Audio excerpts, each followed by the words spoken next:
নাম শুনে আনন্দ পেয়ে ভগবানের মঙ্গল করুন। প্রেম সে বলে তাই গৌর হরি হরি বল। হরে কৃষ্ণ। কলিযুগ পাবনবতার পরম প্রেমময় শ্রী শ্রী গৌরাঙ্গ মহাপ্রভুর আবির্ভাব তিথি উপলক্ষে নন্দন কারণে যে হরিনাম সংকীর্তন হচ্ছে, আমি ধন্য এবং কৃতার্থ।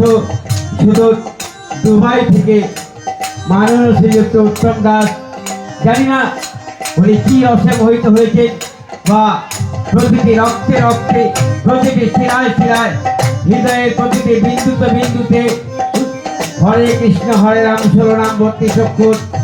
এই 16 নাম 32 অক্ষরের মানে কি আমি তো মূর্খ মানুষ, জানি না, কিন্তু মাননীয় অর্পিতা দেবীর মুখে এই উত্তম দাসের বর্ণিত এই হরে কৃষ্ণ 16 নাম 32 অক্ষরের মাহাত্মের জন্য উনি আরো 500 টাকা নগদ পুরস্কার তথা মহাপ্রভুর আকুল চরণে নয়নাশ্রু দ্বারা ধৌতপূর্বক নিবেদন করে আপনি আমার ওই দুবাই থেকে আগত মাননীয় শ্রীযুক্ত উত্তম দাসের পক্ষে উৎসর্গীকৃত এই 500 টাকা মাননীয় অর্পিতা দেবীকে পুরস্কৃত করলেন।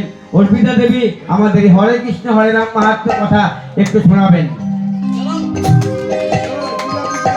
এই যে 500 টাকা দান করেছে, এটা তো একটা কাগজ, তাই না? টাকা তো অনেক মানুষ কামায়, টাকা তো সবার পক্ষে সম্ভব না, এ টাকা ধরে রাখা যায় না, এ টাকা হাতে থাকবেও না, হয়তো রাস্তায় যেতে যেতেই শেষ হয়ে যাবে।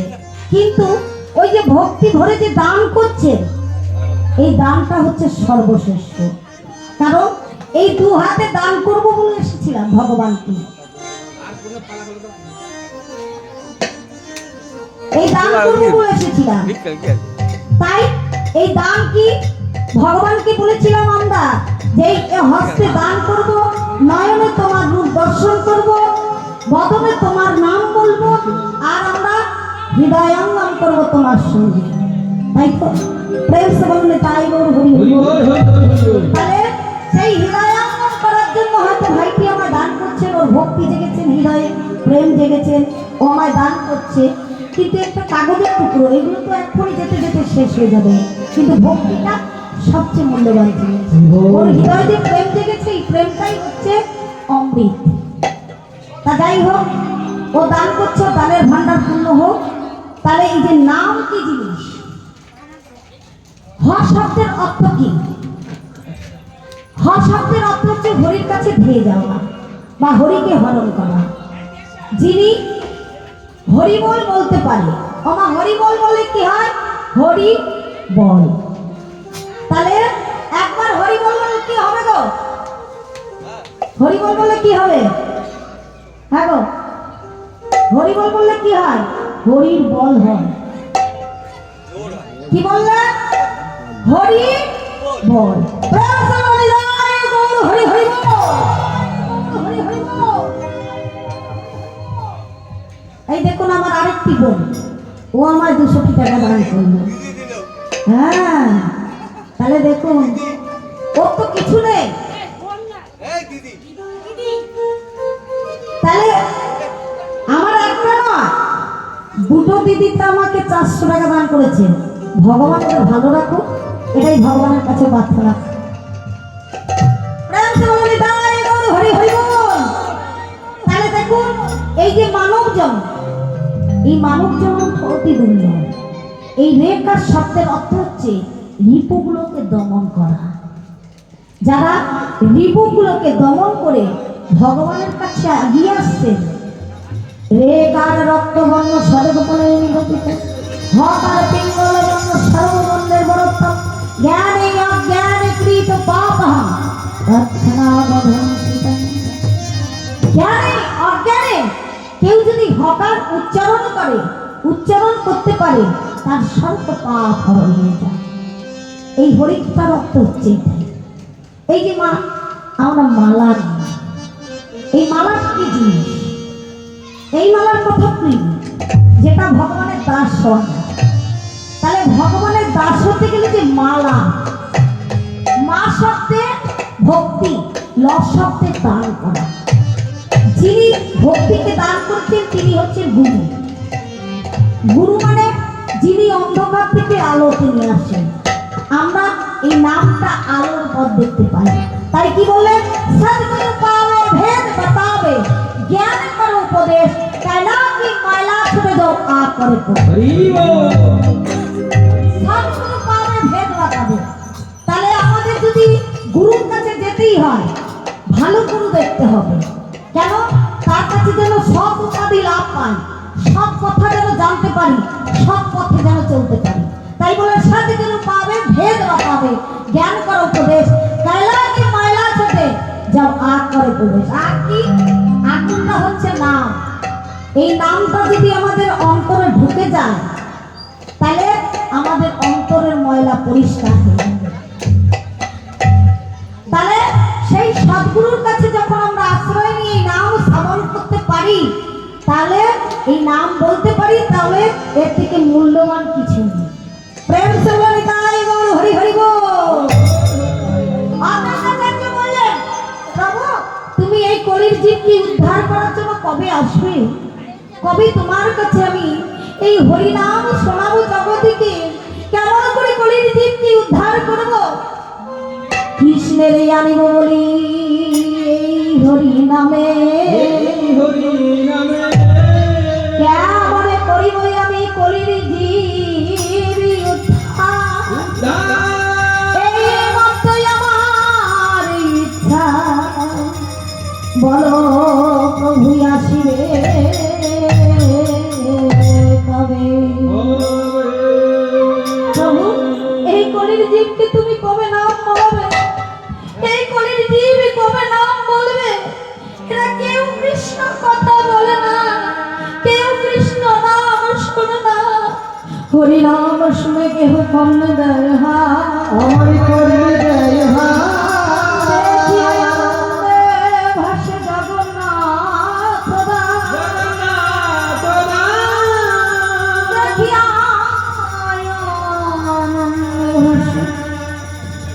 জগন্নাথ আমার জগন্নাথ। তুমি এই ধরায় কবে আসবে? তাই অদ্বৈতাচার্য প্রভুকে ডাকছেন কেমন ভাবে?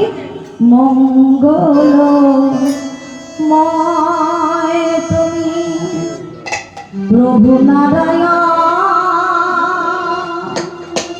কবে তুমি আসবে মমহিদি বৃন্দাবনে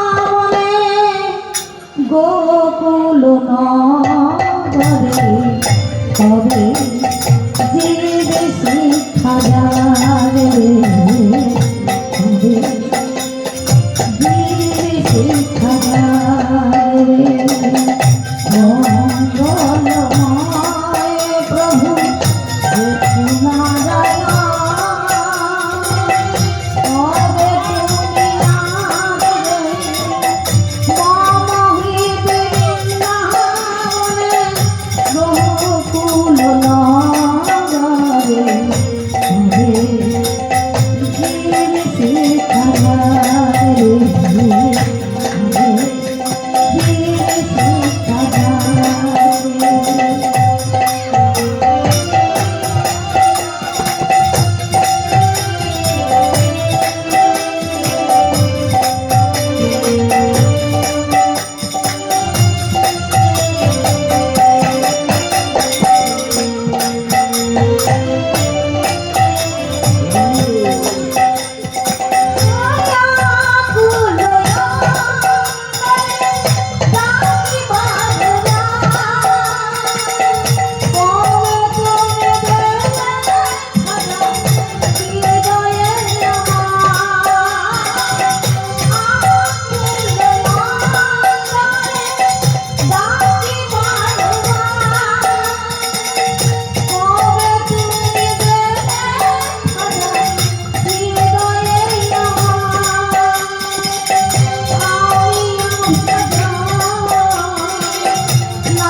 ভগবানকে ডাকছে, প্রভু কেমন করে তোমায় ডাকলে তুমি আসবে? তুমি তো বলেছ, নিজ মুখে বলেছিলে আমার সঙ্গের সঙ্গী হয়ে কলির জীবকে উদ্ধার করবে। এই নাম তুমি কবে বলবে? একেবারে বলো কেমন করে তোমায় ডাকবো? তুলসী না গঙ্গার চলে? কি দিয়ে ডাকলে তোমায় পাওয়া যায়? তাই আমি কেমন করে তোমায় ডাকবো? আমার তাই কি করলেন অদ্বৈতাচার্য? তিনি ভগবানকে হরিভক্তি বিলাসের কথা একটি বললে, অনুগ্রহায় ভক্তান মনুষ্যদেব মোসিতা ভজতে তদিশান তৎপরং ভগবতা সুসাতা। যদি কেউ অনুগ্রহ করে তোমায় ডাকে, তুমি নাকি এই কলির জীবে ধারার মাটিতে আসতে পারো, তাহলে আমি তোমায় এত ডাকছি, কেন তোমার দয়া হয় না ভগবান? তাই আমি তোমায় কেমন করে ডাকবো? কৃষ্ণের আরে ওই কোনি আরাধনে বিচারিতে এক শ্লোক পড়ে গেল মনে, বিচার করে দেখা গেল তুমি ভক্তাধীন, ভক্তের অধীন ভক্ত বৎসী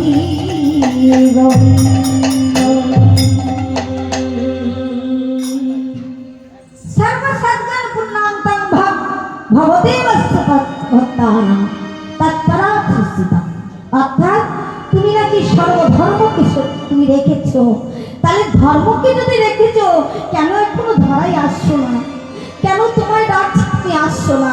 তাই তিনটি তুলসী পত্র নিয়ে অদ্বৈতাচার্য গঙ্গায় গিয়ে দাঁড়িয়ে তিনি নিবেদন করছেন, প্রভু তুলসীতে না গঙ্গার জলে কেমন করে তুমি আসবে?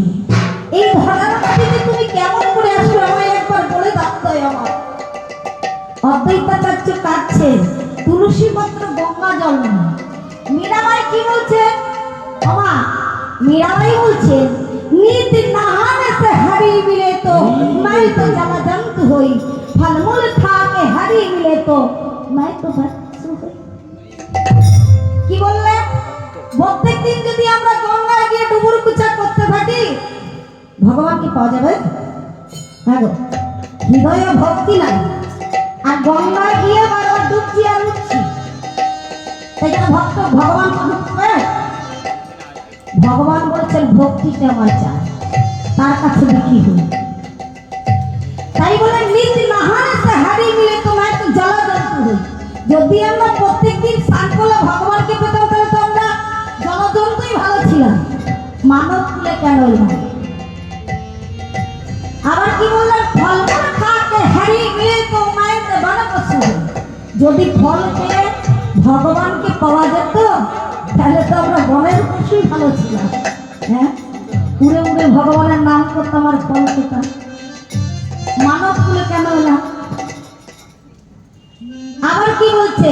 पत्थर पूजने से हरी मिले तो मैं पूजूंगी पहाड़, तुलसी पीने से हरी मिले तो मैं पीऊंगी तुलसी की झाड़। मीराबाई বলছেন, बिना प्रेम से नहीं मिले नंदलाला। ভগবানকে পেতে গেলে প্রেম চাই, ভক্তি চাই। তা কেমন ভক্তি? ওরে মন তুলসী ভক্তি চন্দন, যে জন তার দিতে পারে, তুলসী ভক্তি চন্দন, যে জন তার দিতে পারে। মন তুলসী ভক্তি চন্দন, যে জন তার দিতে পারে। ভগবান তুলসী ভক্তি চন্দন, যে জন তার দিতে পারে। শিলার ওপর কাষ্ট চন্দন, ঘষতে হয় না বারে বারে। শিলার উপর কাষ্ট চন্দন, ঘষতে হয় না বারে বারে। শিলার ওপর কাষ্ট চন্দন, ঘষতে হয় না বারে বারে। শিলার উপর কাষ্ট চন্দন, ঘষতে হয় না বারে বারে। তুলসী ভক্তি চন্দন, যে জন তার দিতে পারে। তুলসী ভক্তি চন্দন, যে জন তার দিতে পারে।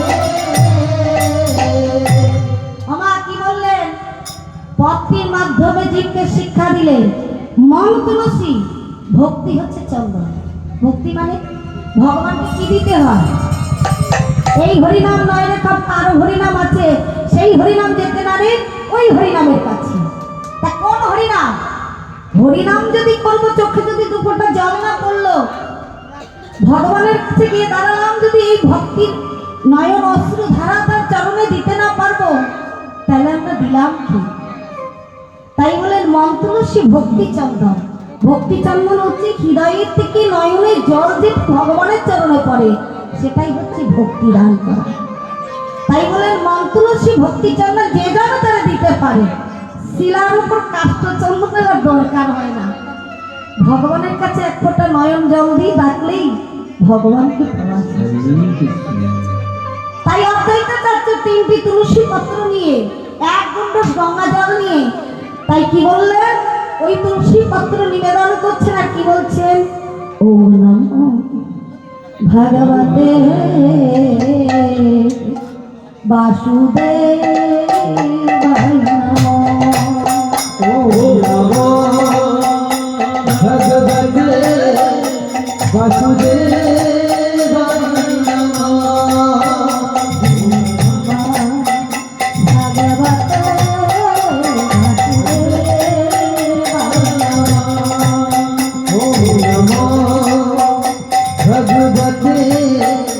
বাসুদেবায় নমঃ।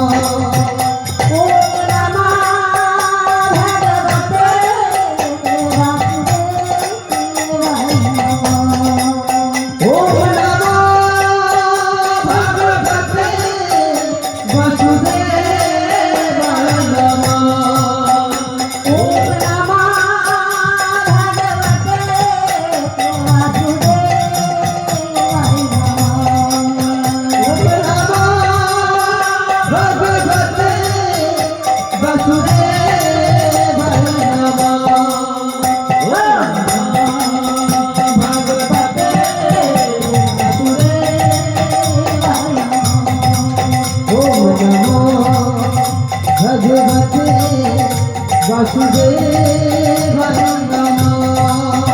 ওম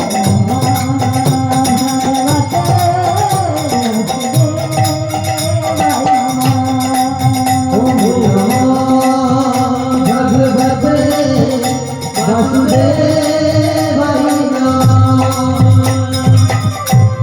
যেই না 3টি তুলসী পত্র অর্পণ করেছেন, ভাসতে ভাসতে চলে যাচ্ছেন 3টি তুলসী পত্র। কোথায় গেলেন মা? বৈকুণ্ঠ ধামে, যেখানে প্রভু আমার অন্তঃসজ্জায় শহীদ। সেখানে গিয়ে 3টি তুলসী পত্র প্রদক্ষিণ করতে লাগলেন। প্রভুর চারিপাশে প্রদক্ষিণ করে একটি তার চরণে মিলিত হয়ে গেলেন, 2টি চরণ স্পর্শ করে ভাসতে ভাসতে আবার এসেছে ওই সুরধনী গঙ্গার ঘাটে। উজান সাথে আবার এসেছে। এসে কোথায় দাঁড়ালেন? ওই গঙ্গা স্নান করতে এসেছিলেন কে? সচী মাতা। সচী মাতা গঙ্গায় স্নান করে তিনি যখন জোরহাট করে সূর্যদেবকে প্রণাম করছেন স্নান করে, সচী মায়ের একটা গুণ ছিলেন কি? সে গঙ্গা স্নান করতে গেলে এক ডুবে মন ভরতো না। সে কি করতে? গঙ্গায় গিয়ে বারবার ডুবতে না উঠতে, ডুবতে না উঠতে। ওই ডুবুর কুচা করতে করতে যেই না উঠেছেন, উঠে দাঁড়িয়ে 2টি হাত তুলেছেন, 2টি তুলসী পত্র তার হাতে এসে ঠেকেছে। তিনি কিন্তু আর কোনো চিন্তা করলেন না, দেখলেন তুলসী মিশ্রিত, চন্দন মিশ্রিত তুলসী পত্র, তিনি ভক্ষণ করে দিলেন। ওই তুলসী পত্রটি যেই না ভক্ষণ করেছেন, সেদিন থেকে মা আমার গর্ভবতী হলেন। 1 মাস, 2 মাস, 3 মাস, 4 মাস, 5 মাস, 6 মাস, 10 মাস, 13 মাস হয়ে গেল, কিন্তু গর্ভের সন্তান সন্ততি হল না। সন্তান যখন ভূমিষ্ঠ হলেন না, মা চিন্তা করলেন গর্ভের সন্তান আর বেঁচে নেই। আমার কি এই গর্ভের সন্তান বেঁচে নেই? স্বামী গো, একটি করে 8টি কন্যা গেছে, আমি দুঃখ করিনি। বিশ্বরূপ সন্ন্যাস নিয়ে চলে গেছে, দুঃখ করিনি। কিন্তু এই সন্তান কি আমার গর্ভে বেঁচে নেই? আমি কি করব? আমি এই যন্ত্রণা সহ্য করতে জানো, হ্যাঁ একবার আমার পিতাকে ডেকে নিয়ে আসো না। সে যদি একবার গণনা করে দেখে আমি এই গণের সন্তান বেঁচে আছে কিনা। আমার কেন গো, 8টি কন্যা চলে গেছে, মনের মধ্যে দুঃখ, তাহলে এই গর্ভের সন্তানও বোধ আর বেঁচে নেই। মা আমার কেঁদে কেঁদে বলছে, যাও না স্বামী, একবার আমার পিতাকে ডেকে নিয়ে আসো। সে যদি গণনা করে বলে এই গর্ভের সন্তান বেঁচে নেই, এই গর্ভ নিয়ে আমি কি করবো। 13 মাস হয়ে গেল। নীলাম্বর চক্রবর্তীকে ডাকতে গেলেন জগন্নাথ মিশ্র। মনে মনে চিন্তা করছে, সত্যি তো, সত্যি 13 মাস হয়ে গেল, এখন সন্তান ভূমিষ্ঠ হলো না, তাহলে ওনার এই সন্তান আর বেঁচে নেই। নীলাম্বর চক্রবর্তীকে সতী মায়ের পিতা জগন্নাথ পণ্ডিতের শ্বশুর মশাই তাকে ডেকে নিয়ে আসলেন। বাবা, একটু চলুন না, আপনার মেয়ে কেমন করে কাঁদছে একটু দেখে আসবেন।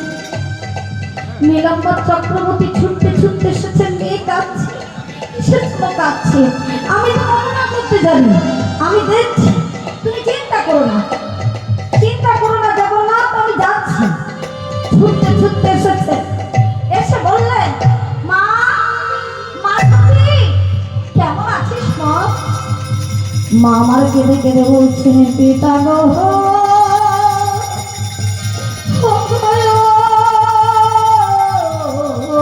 পিতা,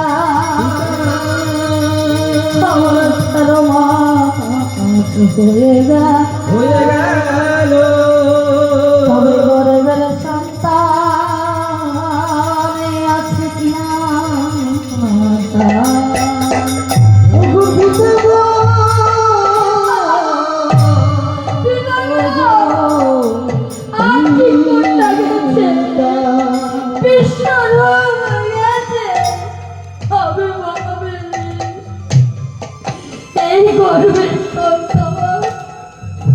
এটা কি আছে?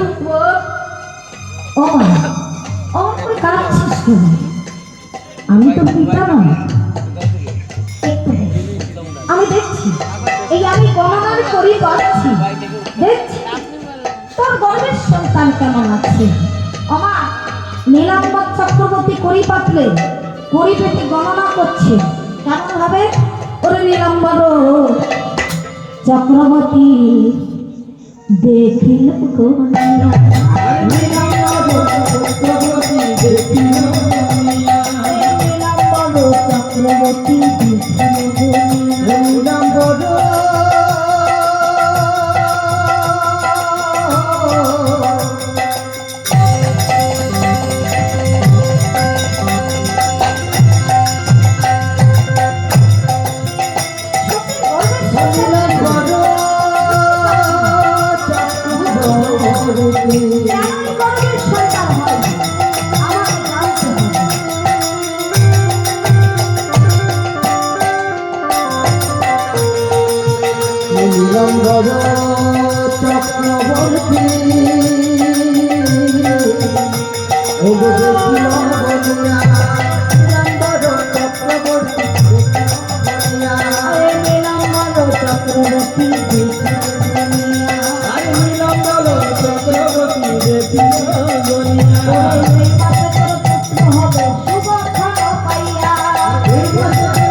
কেদনামা সচিরানী, কেদনামা সচিরানী, কেদনামা সচিরানী, কেদনামা সচিরানী, গণগয়ামে ভালোই জানি কেদনামা সচিরানী, গণগয়ামে ভালো জানি কেদনামা সচিরানী, গণনায় দেখেছি আমি কেদনামা সচিরানী, গণনায় দেখেছি আমি কেদনামা সচিরানী। অসচি, আমার করে কাঁদিস না।